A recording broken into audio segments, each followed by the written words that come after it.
வணக்கங்க. என் பேரு சரஸ்வதி. சஷ்டி சேனா இந்து மக்கள் இயக்கம் நிறுவன தலைவி. அதாவது பார்த்தீங்க அப்படின்னா, இந்த சென்னையில் புயலால் பாதிக்கப்பட்டதுக்கு மத்திய அரசாங்கம் இவ்வளோ கோடின்னு சொல்லி ஒதுக்கியிருந்தாங்க.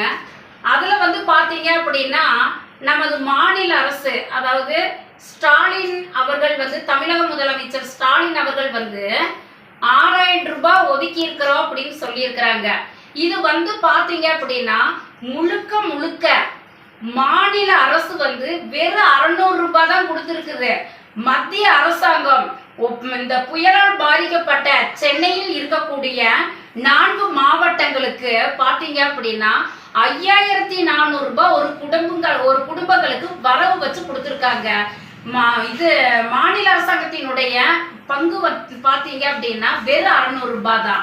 அப்போ இது நான் எதுக்கு சொல்றேன் அப்படின்னு கேட்டீங்கன்னா, மத்திய அரசாங்கம் எத்தனை திட்டங்கள் கொண்டு வந்தாலும் அந்த திட்டங்கள் எல்லாத்தையுமே பாத்தீங்கன்னா ஸ்டிக்கர் ஒட்டுறது இவங்களோட வேலையே. சரிங்களா? இப்ப நமது விளையாட்டுத்துறை அமைச்சர் கேட்டாரு உதயநிதி ஸ்டாலின், இவங்க அப்ப நோட்டு பணமா, மக்களுடைய வரி பணம் அப்படின்னு சொல்லி பேசுனீங்களே, நீங்க யார் விட்டு அப்பனுடைய வரி பணத்தை நீங்க கேட்கறதுக்கு யாருகிட்ட என்ன பேசுறங்கிறத கேக்குறீங்களா? இதே மத்திய அரசாங்கம் புயலால் பாதிக்கப்பட்டவங்களுக்கு 5400 ரூபாய் வர வச்சிருக்குது. மாநில அரசு நீங்க தமிழக மக்களுக்கு வெறும் 600 ரூபாய் மட்டும் கொடுத்துருக்கீங்க. அப்போ நீங்க யாருடைய வரி பணத்தை நீங்க கொடுத்தீங்க? நீங்க என்ன சொல்லுங்க. நீங்க உங்களுக்கு ரத்தம், மத்தவங்களுக்கு தக்காளி சட்னி. சரிங்களா?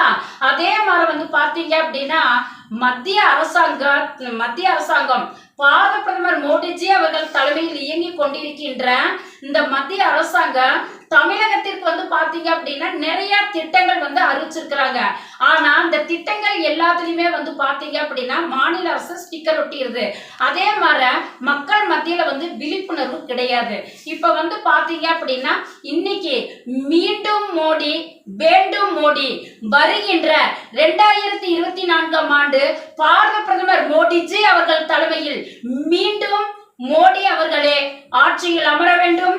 தமிழகத்தில் நிலையான தமிழக மக்களின் வாழ்வாதாரமும் பொருளாதாரமும் தமிழகமும் சிறந்து விளங்க தழைத்து ஓங்க வேண்டும் என்று மக்களிடையே இன்று கோவையிலிருந்து தமிழகத்தில் முதல் முறையாக நாகப்பட்டினம் மற்றும் வேளாங்கண்ணியில் பொதுமக்களை சந்தித்து மத்திய அரசாங்க திட்டங்களுடைய விழிப்புணர்வை பற்றி எடுத்து சொல்லியிருக்கிறேன்.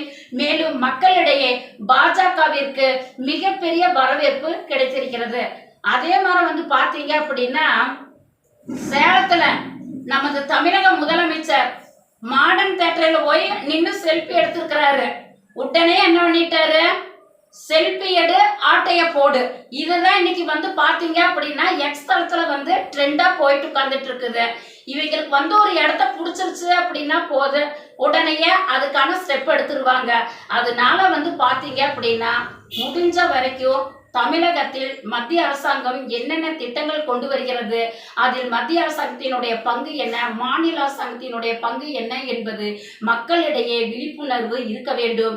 மேலும் வருகின்ற பாராளுமன்ற தேர்தலில் 2024ஆம் ஆண்டு மீண்டும் பாரத தாய் பெற்றெடுத்த எங்கள் தவ புதல்வர் மோடிஜி அவர்கள் மற்றும் கொங்கு மண்டலத்தின் சிங்கம் என் அன்பு தம்பி அண்ணாமலை அவர்கள் தலைமையில் குறைந்தது தமிழகத்தில் 25 எம்பிகள் தேர்ந்தெடுக்கப்பட்டு தமிழகத்தில் பழையன கழிகளும் புதியன புகுதலும் புதிய மாற்றம் வருவது உறுதி. இதற்காக சூறாவளி சுற்றுப்பயணம் சஷ்டி சேனா இந்து மக்கள் இயக்கம் சார்பாக எல்லா மாவட்டங்களிலும் பொதுமக்களை சந்தித்து விழிப்புணர்வு கொடுக்கப்படுகிறது. மேலும் ஆதரவு கோரப்படுகிறது. நன்றி, வணக்கம்.